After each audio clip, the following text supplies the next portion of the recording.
Today I am going to take the mechanism of action of heparin, low molecular weight heparin and fondaparinux. You know we have two types of anticoagulant. One is oral and other one is parenteral. So under the oral we read warfarin and under the parenteral mainly we read heparin. Now heparin as such it does not have any intrinsic anticoagulant activity, whether it is heparin, low molecular weight heparin or fondaparinux. That means in the body we have few factors which have got intrinsic anticoagulant activity. So what are those? Those are antithrombin 3, protein C, protein S, thromboplastin and fibrinolysin system. And same way in the body we have a clotting factor also 1 to 13. So normally these anticoagulant factor and these clotting factor they interact.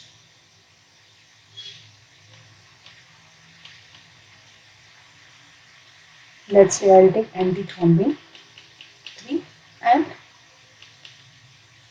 clotting factor.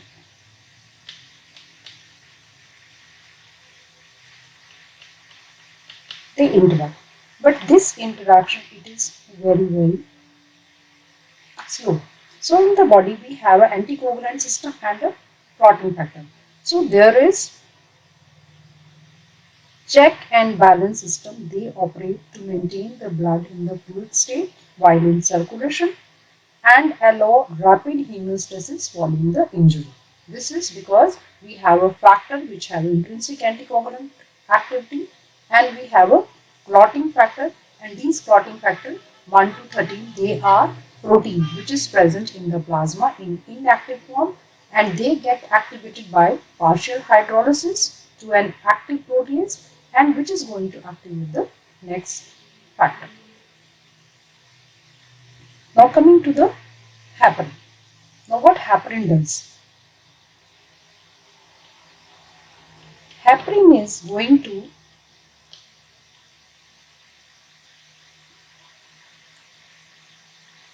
act as a catalyst. It is going to make this action fast. So heparin it is an indirect, it has got indirect anticoagulant action. So what I mean by indirect anticoagulant action? That means it needs something. So इसको क्या चाहिए indirect anticoagulant action के लिए? It needs antithrombin 3. So it is going to increase the action of this. So it acts as a catalyst. Now we have three things. One is heparin, one is low molecular weight heparin and Fondaparinux. Now heparin it is an indirect anticoagulant and it is going to activate many clotting factors, but it is mainly factor 10A and factor 2A. It is mainly going to inhibit these two factors.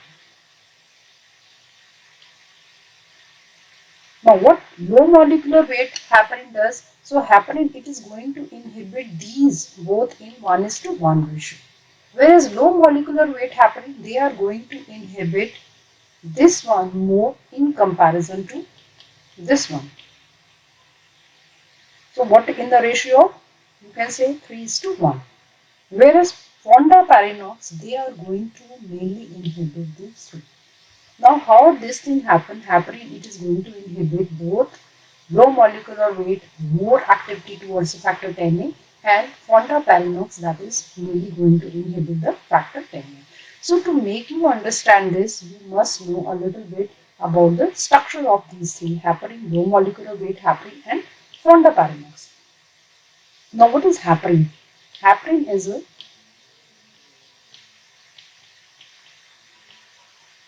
Negatively charged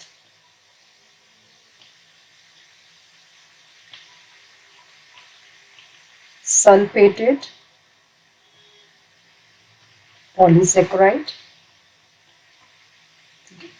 in which the unfractionated heparin,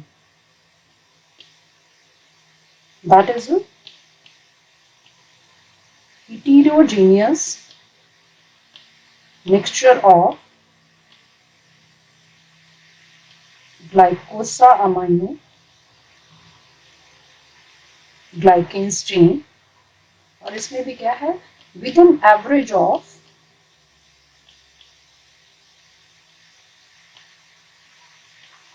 approximately 40 to 45 monosaccharide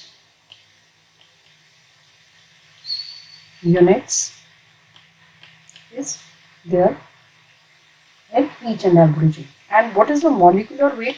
So molecular weight that average around 3000 to 30,000 Dalton, and whatever we are using commercially, that molecular weight range around 10,000 to 20,000 Dalton.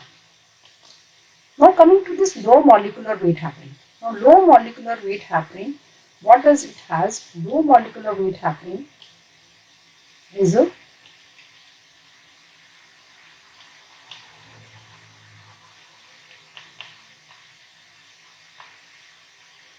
it is an unfractionated, that fraction of the heparin which has got the molecular weight around 3000 to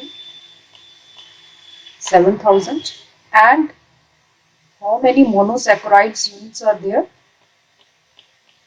They are less than 70. And what is the Fondaparinux? Fondaparinux, it is a synthetic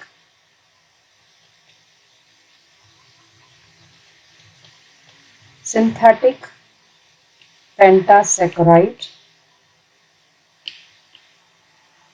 unit.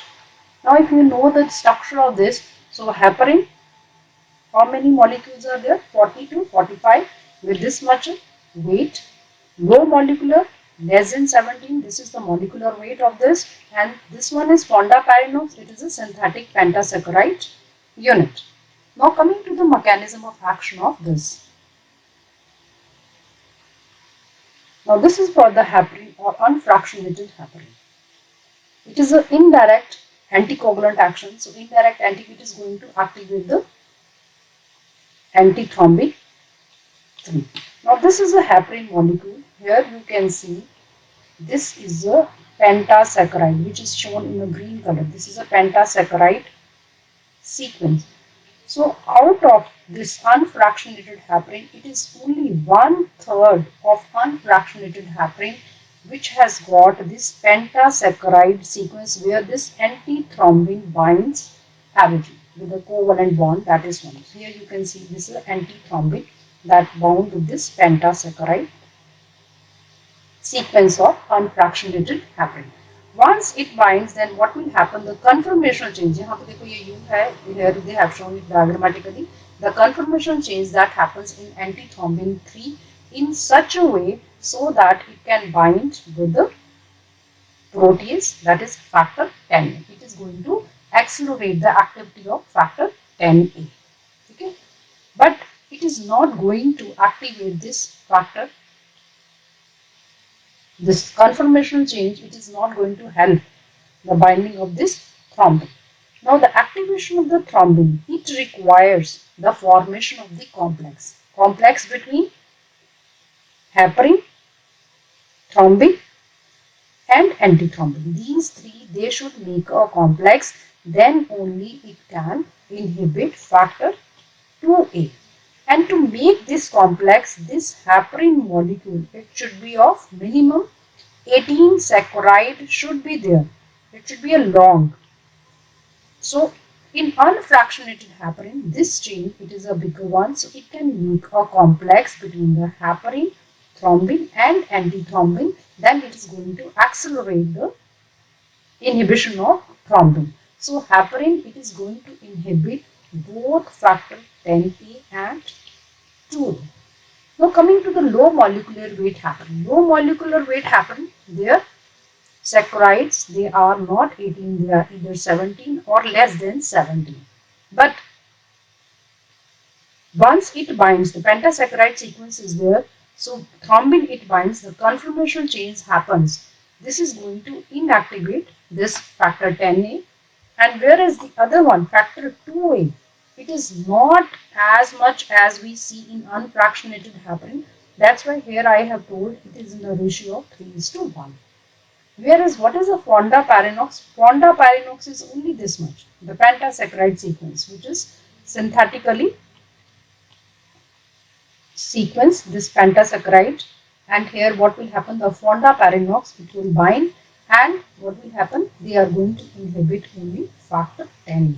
So ultimately the summary, the heparin, it catalyzes the factor 10A and thrombin inhibition of 2A both equally. Low molecular weight heparin, it has greater anti-factor 10A activity, whereas fondaparinux, they have got only anti-factor 10A activity because it is too short to bridge antithrombin to thrombin. So that's all about the mechanism of action of heparin, low molecular weight heparin and fondaparinux. So if you have any query, you can ask in the comment section. I will be happy to solve it. If you like my channel, please like it, share it and subscribe it. Thank you.